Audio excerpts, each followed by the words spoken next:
Hello, everyone, and welcome back to Get in the Garage. We're the music podcast. For music lovers. This week, our first new record that we are reviewing is the new release by Janelle Monáe. It is called The Age of Pleasure.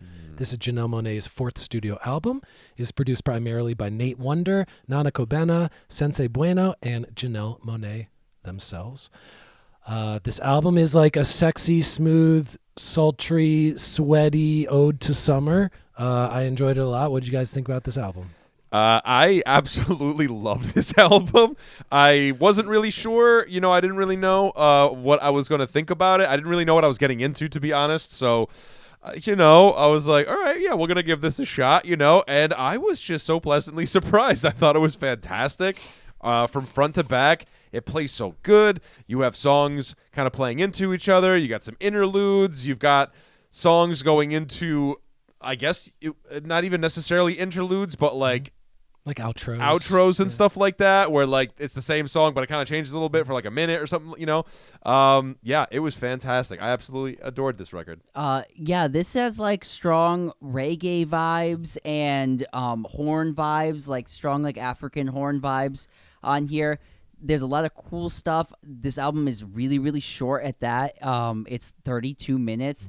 All those tracks bleed into each other. It makes a really cool summer record, and my favorite thing about this album is it's kind of like a concept album to like hedonistic pleasure, pleasuring yourself, pleasuring somebody else, and every like version of that in between.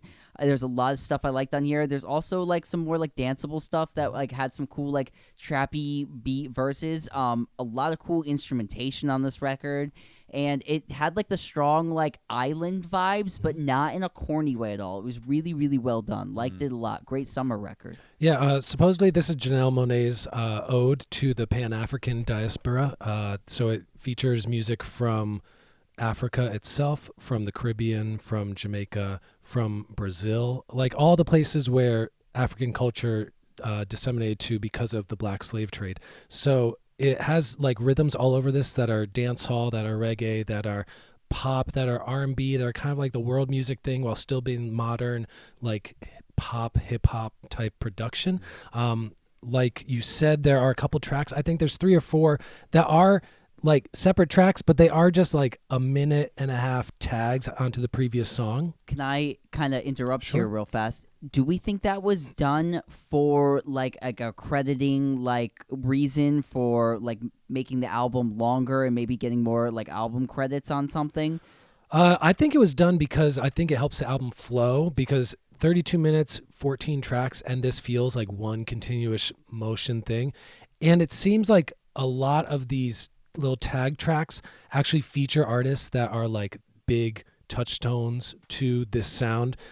People such as Grace Jones features on one, Sister Nancy, who is a Jamaican dancehall DJ. So she gives like a spotlight, a little brief, like even if you're just on here to do a spoken word, just put a little bit of your flavor, a little bit of like the authenticity of I'm not sampling you, I'm not just sampling Barrington Levy, I'm actually using the people from that music in the present to be on this album. I like that. I was kind of like thinking that too, because it was like kind of like tagged up like maybe like the previous feel of like the 2 songs, like the song before it, and like you're right, it kind of gave the tribute. So really well said, man. Because I was kind of like questioning. I was like, oh, why was that like the choice like that? And it wasn't a bad thing. I was just like, why would they do it like that? It's there's so many interesting pairings on this album. If you look at the track list, like Float, Champagne Shit, Black Sugar Beach is kind of like one big thing.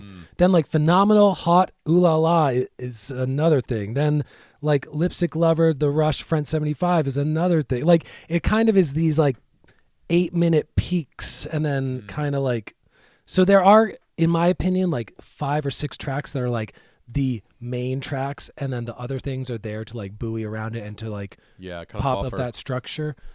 What did you guys have as far as like your favorite, strongest songs, the ones that you enjoyed the most? For me, I absolutely loved Champagne Shit. I think that might have been my favorite track on the record. Sure.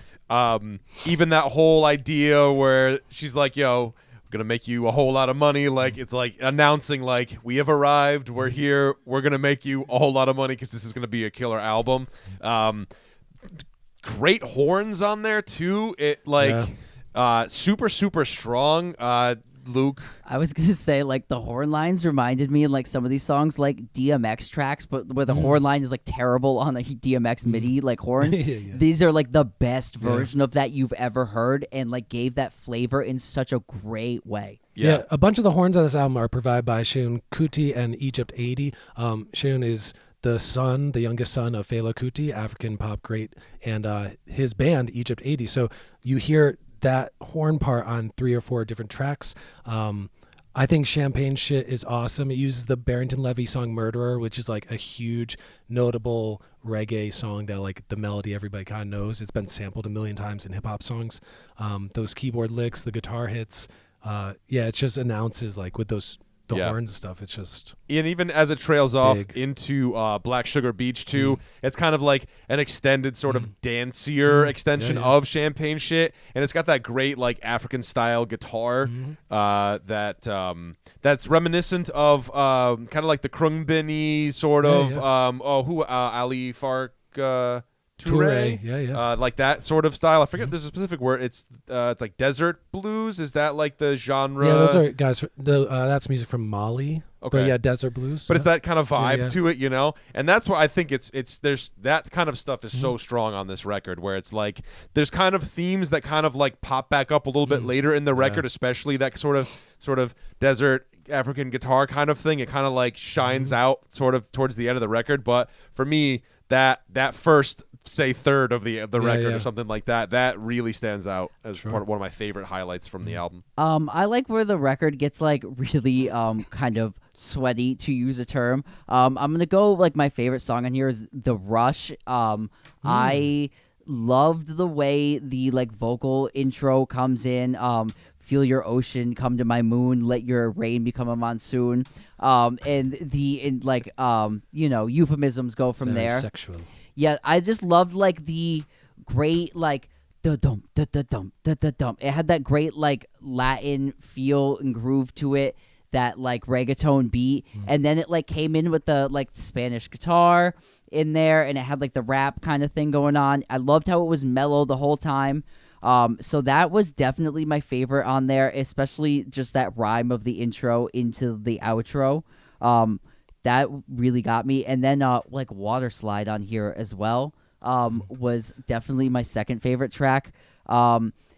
Water Slide, like, it just made me smile. I really liked it. It was cool, and also a good song about, self-pleasure. There's many in history, and this should be added to the list. The lyrics were so wonderful and creative, where she's talking about all the swimming euphemisms. It's so great. She says, like, riding solo, looking for the spot, Marco Polo. It was really well done. So shout out to a really well done track like that, and the groove from that into that was really, really great. Yeah, that song specifically uses the Sister Nancy song "Bomb Bomb," which is another like huge reggae song.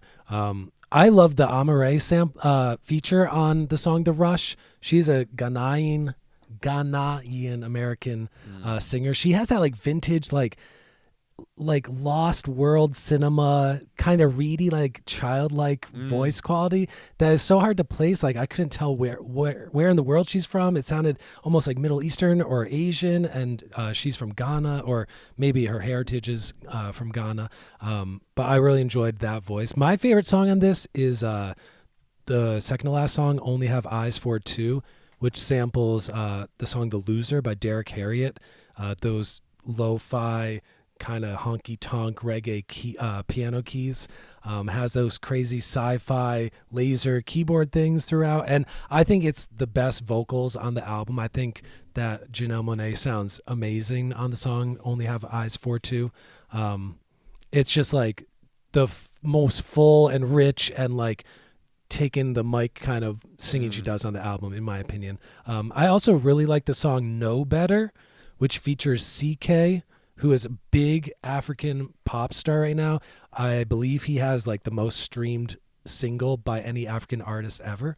And that song uses the sax sample from the song Darkest Light by the Lafayette Afro Rock Band. The da-na-na-na-na that weaves in, that's used in like Rump Shaker. Yes, it's yeah, used yeah, by yeah. Jay-Z.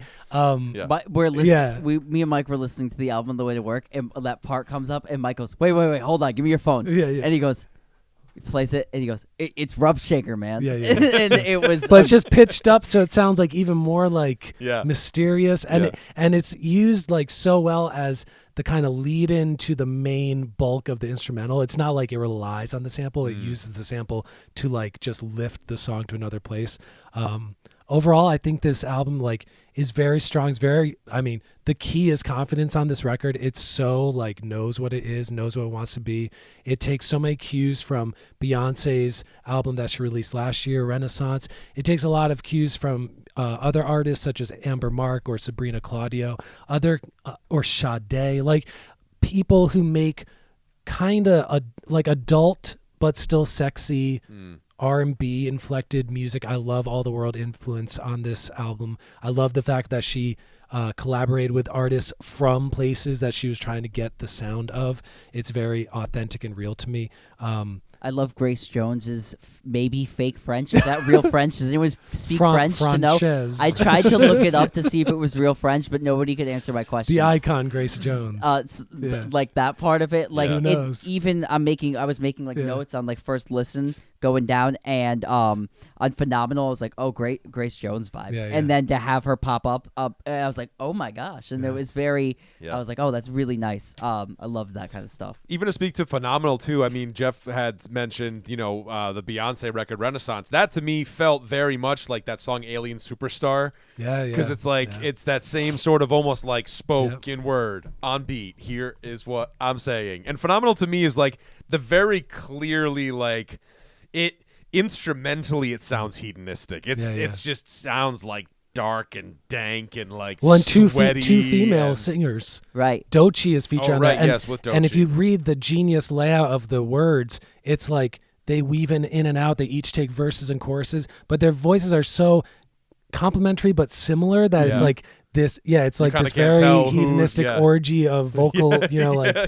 It's awesome track. Also, shout Yeah. out to spelling hot, HAUTE. The girl, Fa- the girl like Fashion, baby. hot. Fashion. It's like Fashion. it's those little touches on the record Yeah. where like she could say like the girl looks hot, and Yeah. like that'd be fine, but it's hot, which is so Yeah. much better. Yeah. That's a Grace Jones touch, I think. Yeah. Also, I like the, it can't be American pop R&B type album without doing some kind of nod to pop culture, especially if you're making a female-centric album. She features Nia Long on this album on the song The Rush. Nia Long does the spoken word stuff throughout. The Rush. She has a very sexy, sultry voice. Nia Long was spurned, is that the word, by her longtime partner last year, who was an NBA coach who like broke protocol and slept with a team employee, got fired from his or lost his position as a coach. Like it was a huge headline thing in the sports world, which is pop culture world.